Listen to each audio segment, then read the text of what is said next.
Hello दोस्तों, मेरा नाम है धैर्येंद्र सिंह। आज की इस वीडियो में हम फ्रेंच रेवोल्यूशन स्टार्ट करने वाले हैं। चैप्टर क्लास नाइन्थ का, हिस्ट्री का चैप्टर वन। बहुत ही इम्पोर्टेंट।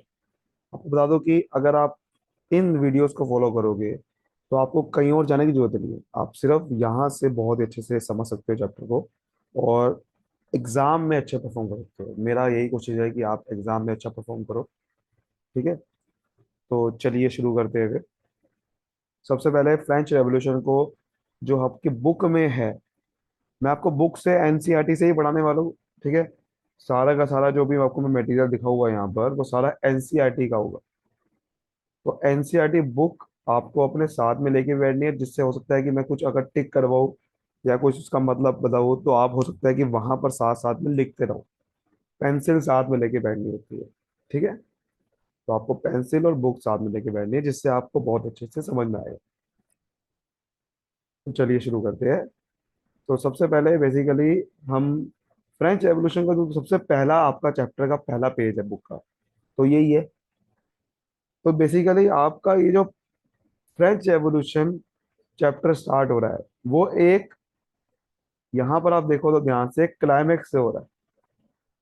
क्लाइमेक्स यानी कि पिक्चर जैसे एंड होती है ना, उसके लास्ट में क्लाइमेक्स आता है। हमने कई पिक्चर देखी होगी बहुत सारी। M S Dhoni the untold story. M S Dhoni the untold story जो पिक्चर है, उसके अंदर आप ध्यान से देखोगे तो M S Dhoni last last वाला सीन आता है एम एस धोनी का उसके अंदर।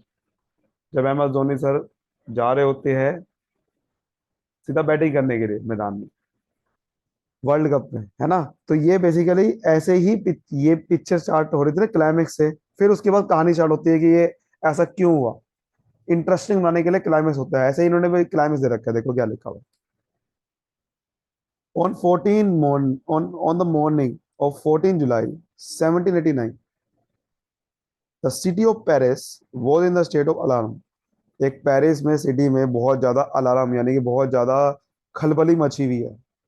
किंग ने ट्रूप्स कह दिए। ट्रूप्स का मतलब क्या होता है? सोल्जर्स। किंग ने कह दिया है कि भैया हम अपनी सेना भेज रहे हैं सिटी के अंदर, पेरिस के अंदर। एक सीन बन रखा है कि पेरिस में इन्होंने क्या करा, किंग ने अपने सारे के सारे सोल्जर भेज दिए गए, और पेरिस में खलबली मची हुई है। उसके बाद क्या लिखा हुआ है देखो, रूमर्स। रूमर्स का मतलब अफवाह।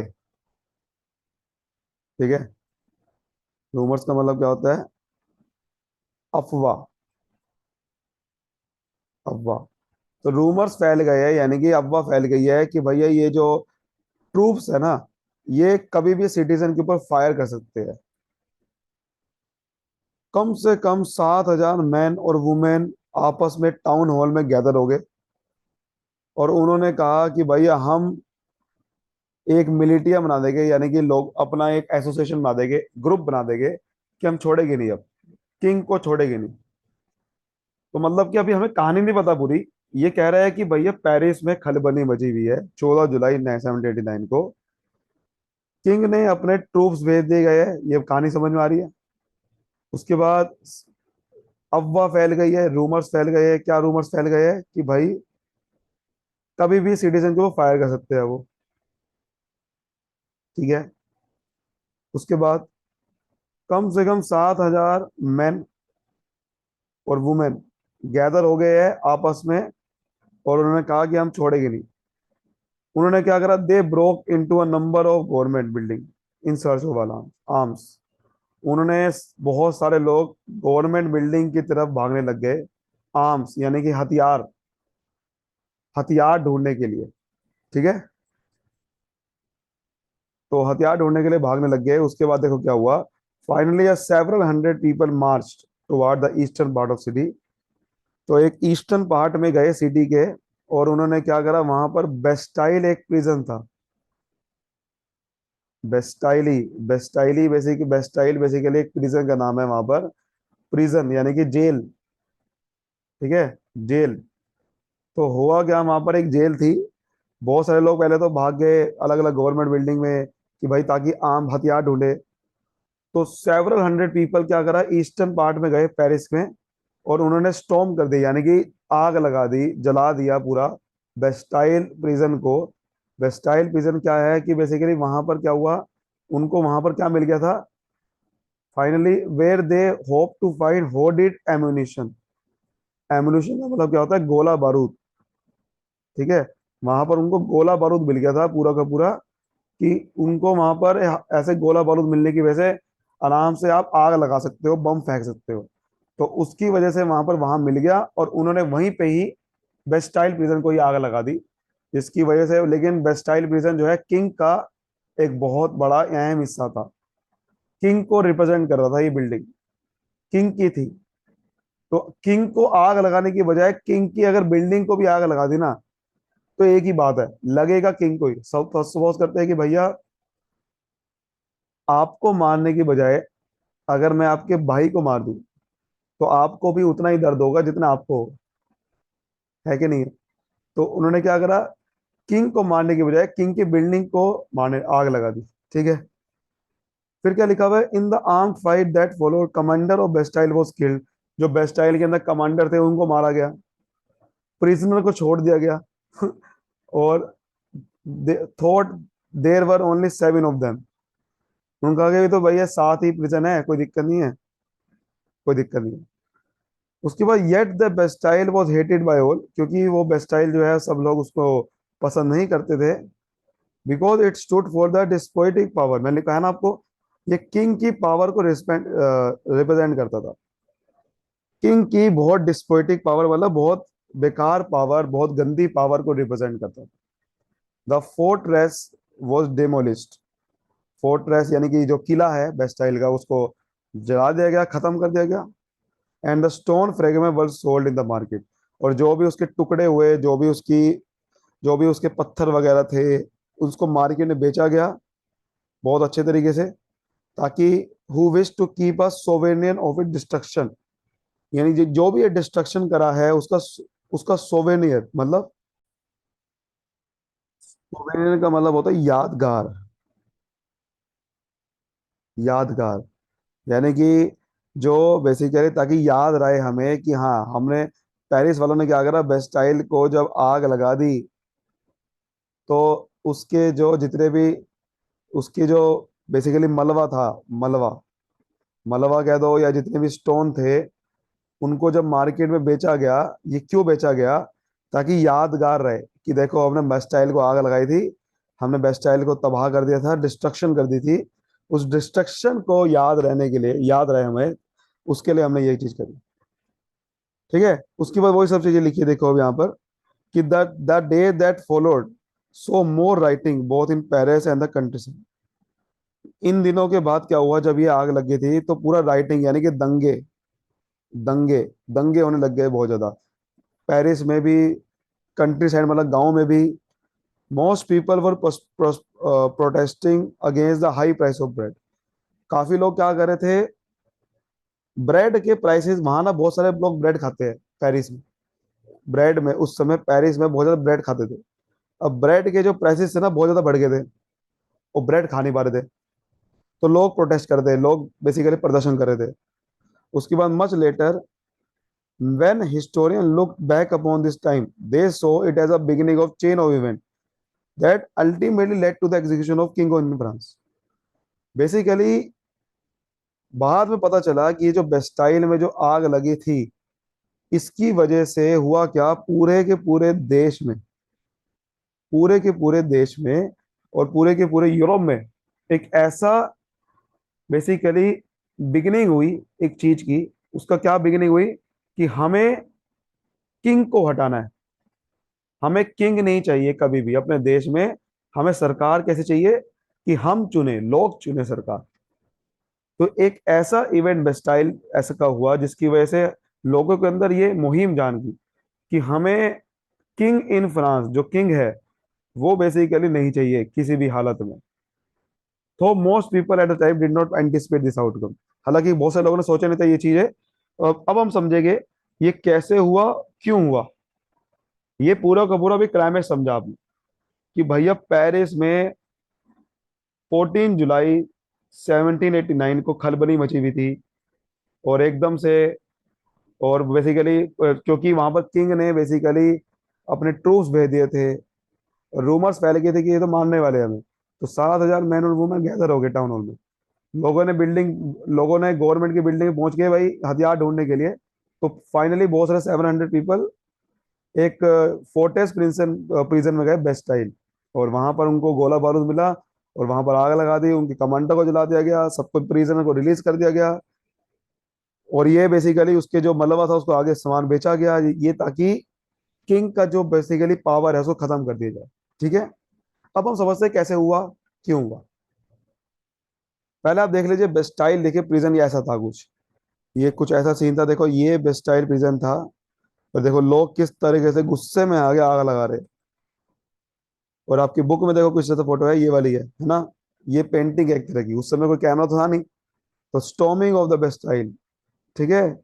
Soon after the demolition of Bastille, जैसे ही बेस्टाइल में ये बेसिकली डिमोलिशन हुआ, बेसिकली ये खत्म हुआ, बेस्टाइल में आग लगाई थी, और बहुत खतरनाक ये जो डिस्ट्रक्शन हुआ था, उसके बाद पेंटिंग बनाई गई थी, ये प्रिंट बनाए गए थे।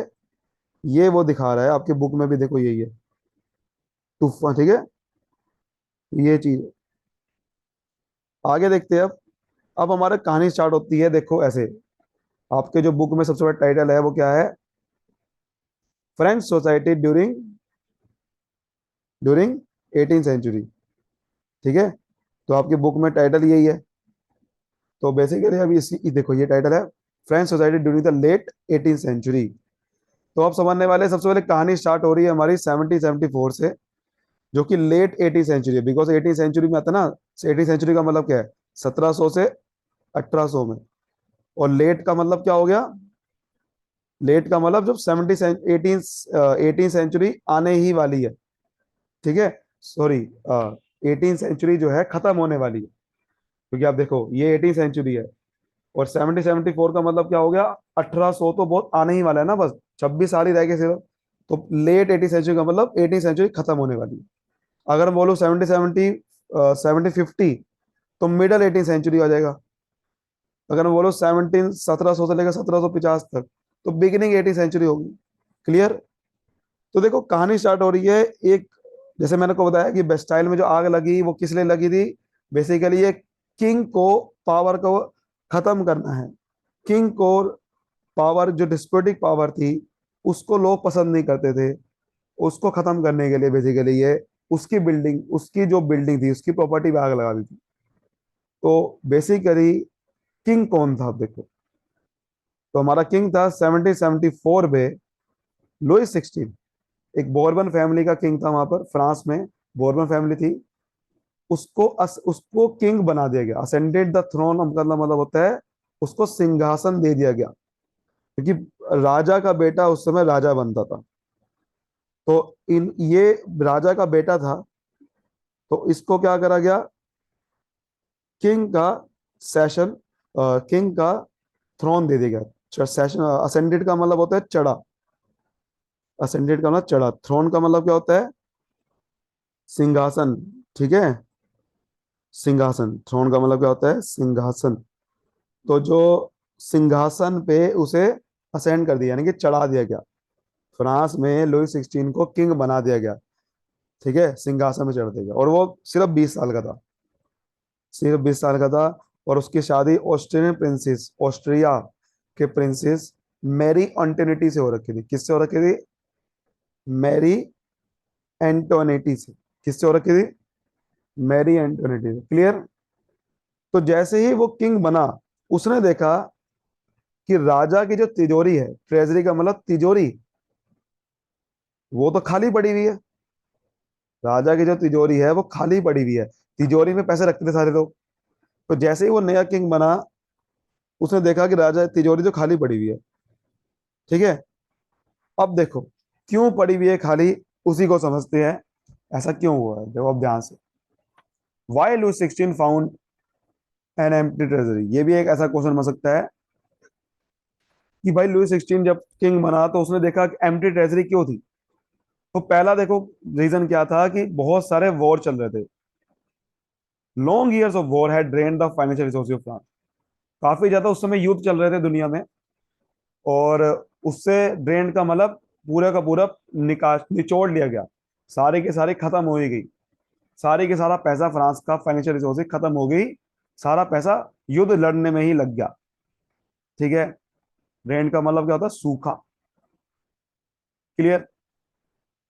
तो उसकी एडिड दिस वॉर, वॉर के साथ साथ cost of maintaining an extra one court at the image palace of Versailles. Versailles basically Paris में एक जगह है। तो कह रहा है कि वार में तो पैसा लग ही रहा था, साथ साथ जो कोर्ट था वहां पर वर्सलेस में, बहुत अच्छा कोर्ट था। तो उसको मेंटेन करने के लिए भी पैसा खर्च हो रहा था बहुत ज्यादा। ठीक है, एक्स्ट्रा वेंट का मतलब होता है फिजूली खर्चे। एक्स्ट्रा वेंट का मतलब ये होता है, ठीक है, कि फिजूली खर्चा था वो, फालतू का जैसे होता है ना, खर्चा करी जा रही है अपने बहुत अच्छा बनाने के लिए कोर्ट को, कि ये भी खर्चा कर दो, ये भी सजा दो, वो भी सजा दो। तो वो चीज, तो फिजूली खर्ची, बेसिकली कोर्ट में फिजूली खर्चा था, उसको मेंटेन कर रहे थे, तो पैसा खर्च हो गया था। दूसरा कि लुइस सिक्सटीन ने देखा कि भाई ये लुइस सिक्सटीन जो है ना, देखा कि फ्रांस, लुइस सिक्सटीन के अंडर फ्रांस जो है 13 अमेरिकन कॉलोनी को हेल्प कर रहा था, ताकि वो इंडिपेंडेंस दे सके, क्योंकि उन दोनों का कॉमन एनिमी ब्रिटेन था। बिकॉज बेसिकली फ्रांस और ब्रिटेन आपस में दुश्मन थे, और यूएसए भी ब्रिटेन का दुश्मन था। तो फ्रांस ने कहा कि देखो भैया, यूएसए को कहा कि भाई तुम्हारा भी ब्रिटेन दुश्मन है, हमारा भी, तो हम तुम्हारी मदद करते हैं तुम्हें आजाद दिलाने के लिए, कोई दिक्कत नहीं है, बिकॉज ब्रिटेन हमारा भी दुश्मन है। तो पागल कहेगा फ्रांस, फ्रांस ने हमने क्या करा, गलती क्या करी, उसने यूएसए की मदद कर जा रहा था वो, और लेकिन उस चक्कर में पैसा खत्म हो जा रहा था। तो the war added more than $1 billion to a debt. Livres का मतलब, लीवर्स एक करेंसी है वहां की, ठीक है। तो बेसिकली ये वार की वजह से क्या हुआ, डेट चढ़ गया, तो उधार चढ़ गया इतना ज्यादा, क्योंकि पैसा खत्म हो गया था फ्रांस के पास, वो साला अमेरिकन को आजाद दिलाने के लिए दे जा रहा था पैसा, और डेट इतना ज्यादा चढ़ गया उधारी कि उसको, क्योंकि देखो, जब पैसा खत्म हो गया तो क्या करेगा बंदा, उधार लेगा, डेट लेगा। तो उधार ले जा रहा था, उसकी वजह से फ्रांस के ऊपर 2 मिलियन लीवर का उधार चढ़ गया था। वहां लीवर वहां की करेंसी है, ठीक है, वहां की करेंसी थी उस समय। तो फ्रांस में 2 मिलियन लीवर, 2 बिलियन लीवर का कर्जा चढ़ गया था। वो बहुत बड़ी दिक्कत आ गई। लेकिन कर्जे से क्या हुआ, एक और दिक्कत आ गई, जो लेंडर थे, जिसने कर्जा दिया था, वो अब 10% चार्ज कर रहे थे ब्याज।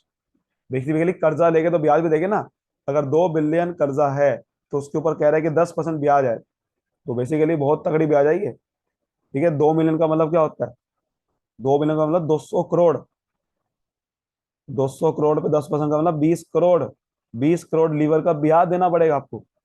तो उसकी वजह से फ्रांस में तो और दिक्कत आ गई, पहले लोन का पैसा दिया नहीं जा रहा, ऊपर से ब्याज भी दो। तो French government was obliged, oblige का मतलब कि वो कर्तव्य थी, कर्तव्य उसका, कि उसको अपना बजट का बहुत बड़ा परसेंटेज ब्याज देने में चुकाना पड़ रहा था सिर्फ। वो कह रहा है ना कि France French government was obliged to spend an increasing percentage of budget on interest payment में, सिर्फ इंटरेस्ट पेमेंट के लिए उसको बहुत ज्यादा ब्याज चुकानी पड़ रही थी। सॉरी, इंटरेस्ट पेमेंट के लिए बहुत ज्यादा बजट का पैसा इस्तेमाल करना पड़ रहा था। उसके बाद रेगुलर एक्सपेंसेस भी जरूरी थे फ्रांस को, जैसे कि आर्मी को मेंटेन करने के लिए पैसा खर्च करना पड़ता था, कोर्ट के लिए, गवर्नमेंट ऑफिस के लिए, यूनिवर्सिटी के लिए पैसा खर्च करना पड़ता था। फिर जब पैसा खर्च करना पड़ता था तो क्या हुआ दिक्कत, लुइस सिक्सटीन ने क्या करा, एक ही तरीका है, गवर्नमेंट गवर्नमेंट का पैसा कमाने का तरीका क्या है, मेन क्या है, टैक्स। तो लुइस सिक्सटीन ने क्या करा, टैक्स बढ़ाने लग गया। गवर्नमेंट का पैसा कहां से आएगा, अब ये तिजोरी खाली है, तिजोरी को भरना है, क्या करेंगे, टैक्स बढ़ाएगा, वो टैक्स बढ़ाने लग गया। लेकिन टैक्स बढ़ाने की वजह से ये मेजर उसका सक्सेसफुल नहीं रहा। वो हम समझेंगे कैसे, वही हम आगे समझने वाले हैं, ठीक है। लेकिन पहले वो बताएगा कि फ्रेंच सोसाइटी 18 सेंचुरी में कैसे थी, ये पता होना चाहिए आपको, कि उस समय फ्रेंच सोसाइटी 18 सेंचुरी में कैसे थी।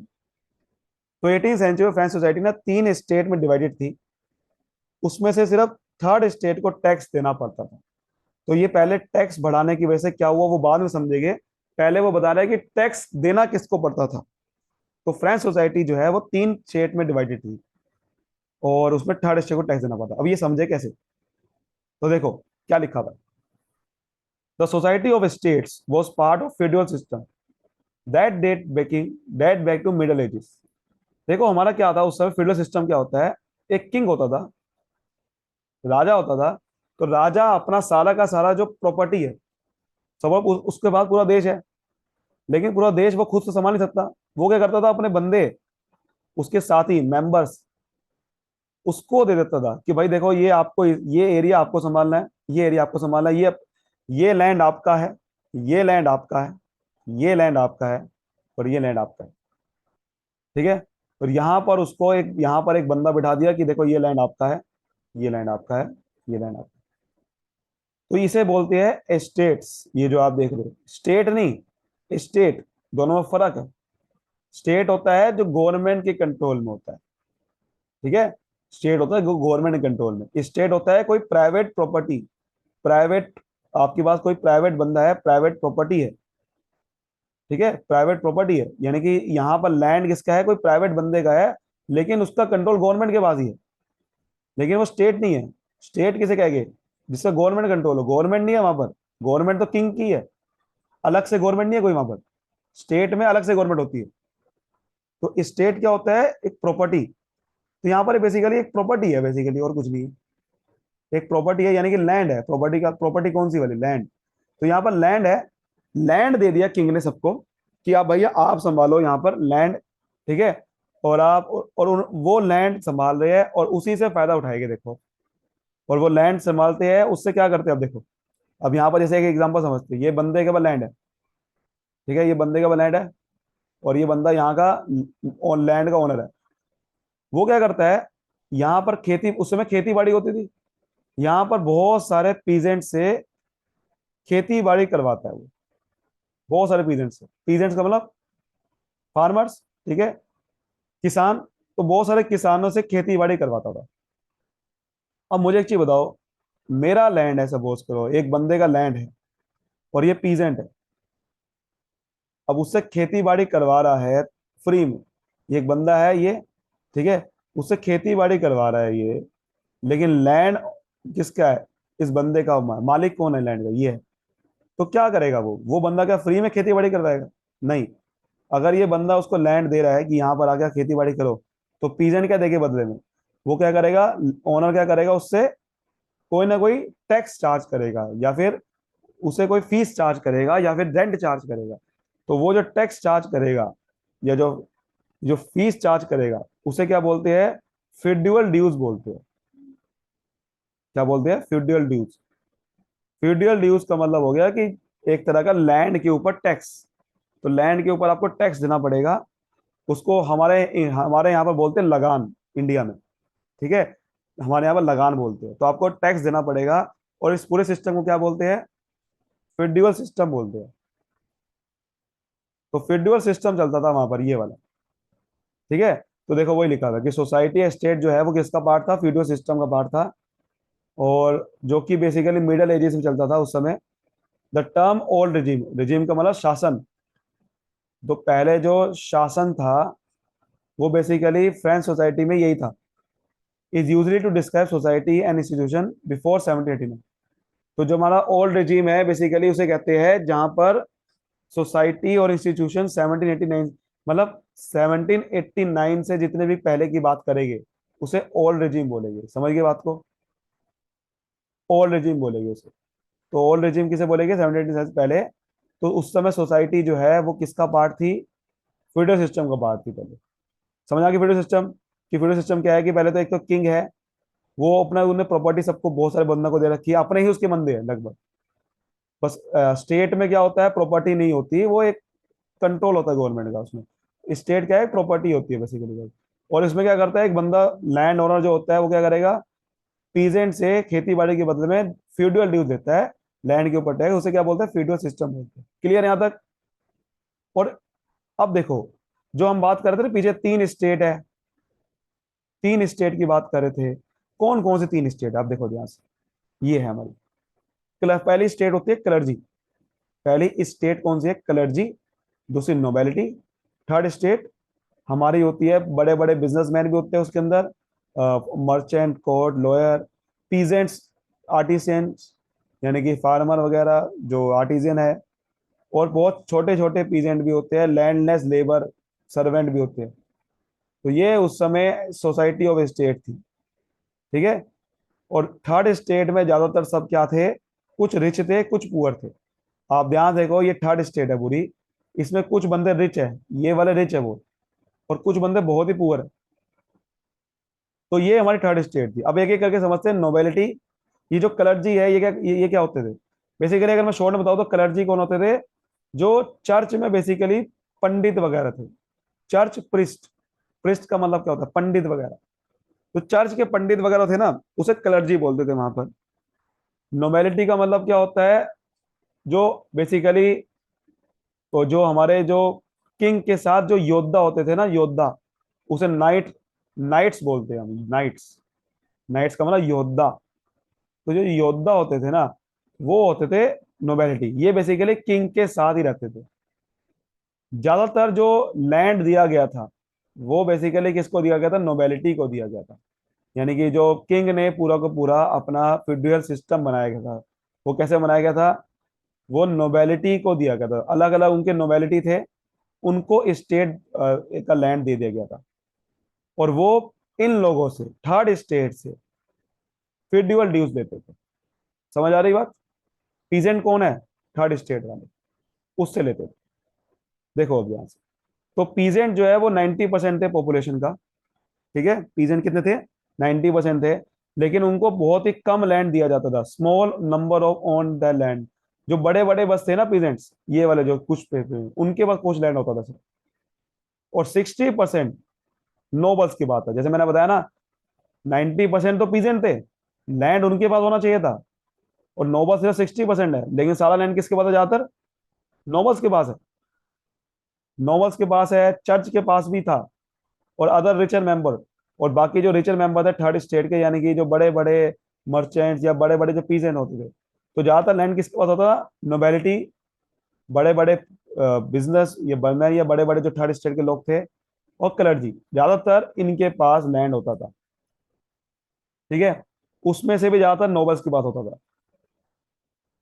जो मेंबर थे फर्स्ट दो स्टेट के, यानी कि क्लर्जी और नोबेलिटी, ये सबसे इंपॉर्टेंट पॉइंट है। उनको पैदा होने के साथ ही प्रिविलेज मिलता था। क्या प्रिविलेज था समझते? प्रिविलेज क्या होता है पहले, कि उनको पैदा होने के साथ ही कुछ प्रिविलेजेस मिलते थे। प्रिविलेजेस का मतलब क्या होता है? विशेष अधिकार। विशेष अधिकार। तो पैदा होने के साथ ही उनको कुछ ऐसे विशेष अधिकार मिलते थे, यानी कि कुछ ऐसी बेनिफिट मिलते थे जो कि और किसी को नहीं मिलते थे। थर्ड स्टेट वालों को तो मिलते नहीं थे, सिर्फ दो स्टेट को मिलते थे पैदा होने के साथ। वो क्या बेनिफिट है? आप देखो, यहां से क्वेश्चन बन सकता है क्या क्या बेनिफिट है, तो यहां से आपको लिखना है। पहला बेनिफिट था कि आपको टैक्स देना पड़ेगा। स्टेट को मतलब स्टेट का मतलब गवर्नमेंट, किंग, यानी कि गवर्नमेंट किसके? किंग की। तो यानी कि किंग को आपको टैक्स नहीं देना पड़ेगा। टैक्स किसको देना पड़ेगा? सिर्फ पीजेंट्स को। जो थर्ड स्टेट के लोग हैं, सिर्फ उन्हीं को टैक्स देना पड़ेगा। किंग को, सबसे ऊपर कौन है? किंग। तो इन दोनों को टैक्स नहीं देना, सिर्फ किसको देना है? नीचे वाले बंदों को। और नोबल्स को भी, नोबल्स को तो फर्दर एक और इंडिविजुअल प्रिविलेज भी थी, जैसे मैंने को बताया ना, सारा लैंड किसके पास आ जाता है? नोबेलिटी के पास है। तो नोबल के बाद तो एक और प्रिविलेज थी कि इनसे वो क्या लेगा? फिड्यूअल ड्यूज लेगा, यानी कि लैंड के ऊपर टैक्स भी लेगा। मतलब कि दो दो प्रिविलेज मिले नोबल को। एक तो प्रिविलेज मिल गई कि भाई एक तो किंग को टैक्स नहीं देना, दूसरा वो क्या कर सकता है, उसके पास लैंड है, वो क्या करेगा? पीजेंट से काम करवाएगा और क्या लेगा? फिड्यूअल ड्यूज। जी हाँ, फिड्यूअल ड्यूज लेगा। फिड्यूअल ड्यूज यानी कि लैंड के ऊपर टैक्स लेगा। ये भी फिड्यूअल प्रिविलेज होती थी इसके पास। वो लिखा हुआ ना, वही फिड्यूअल ड्यूज लेता है, जो कि पीजेंट से एक्सट्रैक्ट करता है, पीजेंट से निकलवाता है। और सबसे बड़ी बात, पीजेंट और काम, पीजेंट क्या दिक्कत है? पीजेंट क्या काम करते थे? पीजेंट को एक और दिक्कत होती थी। सारा देखो, सारा बर्डन किसके पास आ गया? पीजेंट क्यों? कि पीजेंट को तो भैया एक तो टैक्स देना है किंग को, फिर ड्यूअल ड्यूज देने हैं नोबेलिटी को। एक और दिक्कत है पीजेंट की, कि उसको peasant were oblige to render services. वो उसको नोबेलिटी के पास जाके, लॉर्ड यानी कि नोबेलिटी या क्लर्जी के पास जाके सेवा देनी पड़ती थी। यानी कि नौकर बन के काम करना पड़ता था, तो उसके घर जाके, उसके हाउस में जाके, उसको घर में जाके काम करना पड़ता था। आर्मी में उसको सर्व करना पड़ता था। बिल्डिंग रोड बनाने के लिए पार्टिसिपेट करना पड़ता, यानी कि उसकी जिंदगी बहुत ज्यादा नौकर नौकर वाली होगी थी। सारा काम उसे करना पड़ता था, नौकर नौकर चाकर वाला। समझ गए? अब देखो कुछ ऐसी टर्म थी जो भी अभी आप समझने वाले हैं। जैसे अभी लीवर, लीवर का मतलब क्या था, एक करेंसी थी फ्रांस की, जो कि पहले अब बंद हो चुकी है, 1794 में बंद हो गई थी। क्लर्जी का मतलब क्या होता है, group of person invested special function, जो चर्च में स्पेशल फंक्शन, यानी कि चर्च में कौन होते हैं, पंडित पंडित। आगे अभी ये टीथे क्या होता है आगे समझेंगे, पहले देखो ये फिगर भी दे रखी है बुक में, कि जैसे कि आप देख रहे हो कि ये बैठा है नोबल, है ना, नोबेल। ये देखो ये पीजेंट है, ये बड़ा उसके लिए काम कर रहा है, देखो पैसा भूसा ला के दे रहा है, पैसा कमा के दे रहा है। तो यहाँ पर लिखा हुआ भी देखो, noble man is a spider. ये आपको दिखा रहा है कि एक स्पाइडर है, जैसे जो होता है आपका स्पाइडर, ठीक है। मकड़ी क्या करती है, जाल बनाती है।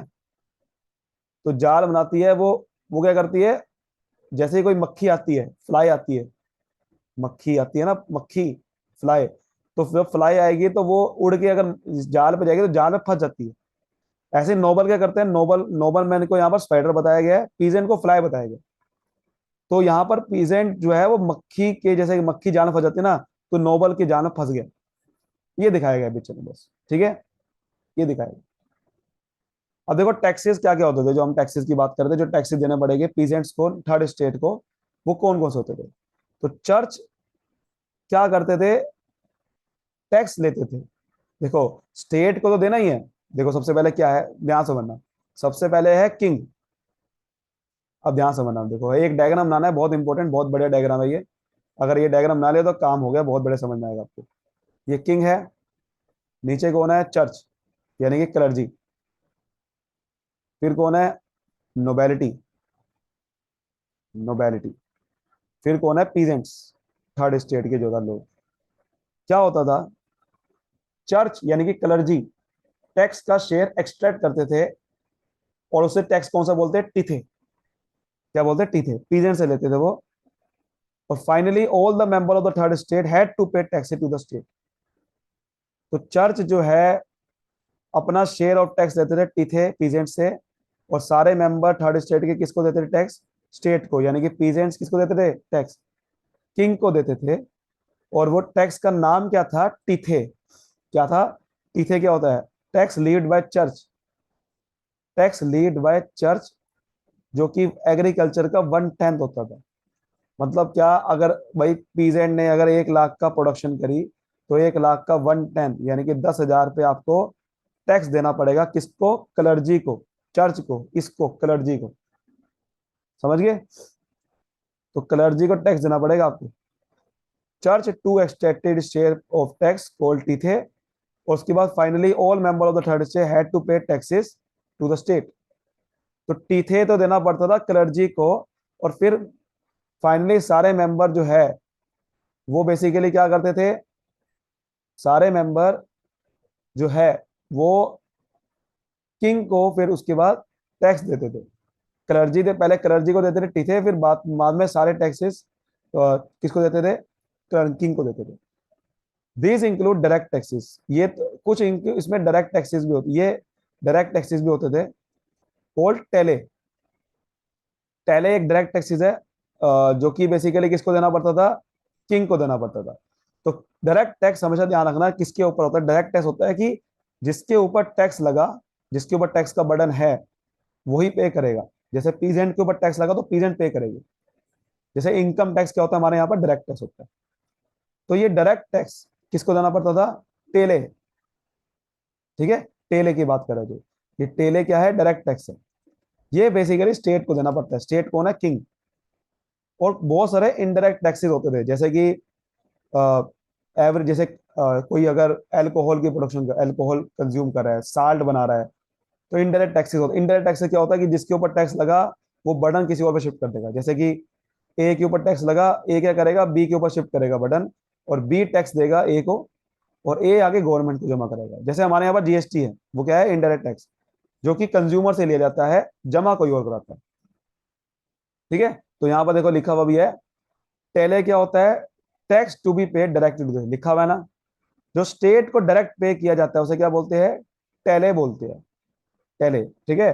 तो मैंने देखो डायग्राम, ये डायग्राम बहुत बढ़िया है, ये डायग्राम बना दिया ना, कमाल हो जाएगा, मैं सही बता रहा हूँ, बहुत अच्छे नंबर आएंगे आपके। ठीक है, पहले देना पड़ता था स्टेट को। फिर हम एक, अब देखो, the burden of financing activity of the state, यानी कि जो किंग का सारा जो बर्डन होता था पैसा लाने का, वो कौन बियर करता था? सिर्फ और सिर्फ थर्ड स्टेट, क्योंकि कलर्जी तो टैक्स दे ही नहीं रहे, उनके ऊपर तो प्रिविलेजेस है, नोबिलिटी भी नहीं दे रहे, सारा टैक्स कौन दे रहा है? पीजेंट्स। और दिक्कत एक और भी है, देखो इस डायग्राम में एक और चीज आएगी, वो क्या है कि पीजेंट को, नोबिलिटी को एक और चीज देनी पड़ती थी, वो क्या? फिड्यूअल ड्यूज। जी हाँ, फिड्यूअल ड्यूज भी देने पड़ते थे। नहीं, मतलब कि पीजेंट के ऊपर कितना तगड़ा बर्डन, आप ध्यान से देखो, है ना। मतलब कि पीजेंट को देखो ध्यान से कि एक तो अब पीजेंट को टैले देना पड़ रहा है, फिर टीथे देना पड़ रहा है चर्च को, फिर नोबिलिटी को भी देना पड़ता है, और यहाँ पर क्लर्जी नोबिलिटी तो मजे कर रहे हैं पूरा का पूरा। ठीक है। और एक और चीज, पीजेंट क्या करते हैं, मतलब कि इनके लिए काम कर रहे हैं नोबिलिटी के लिए, तो एक और साइन बना सकते हो आप, कैसे देखो, यानी कि पीजेंट जो है, इनके पीजेंट ऊपर वालों के लिए काम करते हैं, तो आप ऊपर वाला साइन बना सकते हो कि पीजेंट ऊपर के लिए काम करते हैं, नोबिलिटी के लिए काम करेंगे, क्लर्जी के लिए काम करेंगे, और नीचे वाले काम देते हैं, तो एक और साइन बना सकते हो आप ऐसे करके, ऐसे करके कि ये नीचे काम पीजेंट को सारा मिलता है, तो किंग से, क्लर्जी से, नोबिलिटी, सारा बटन किस पे जा रहा है? पीजेंट पे, तो ऐसा साइन बना सकते हो आप। ठीक है। तो उसके बाद आप ये बताते हो कि भाई देखो, जो हमारा पीजेंट जो है ये क्या देते हैं इसको? टैले देते हैं, और क्लर्जी को क्या देते हैं? क्या देते हैं? टीथे। समझ गए? बहुत बढ़िया। ये चीज है हमारे सामने। उम्मीद करता हूँ आपको अच्छे समझ में आया होगा, तो वीडियो को लाइक करिए, सब्सक्राइब करिए। थैंक यू सो मच, आज की वीडियो को इतना ही। मिलते हैं अगली वीडियो, तो bye bye, thank you so much, all the best.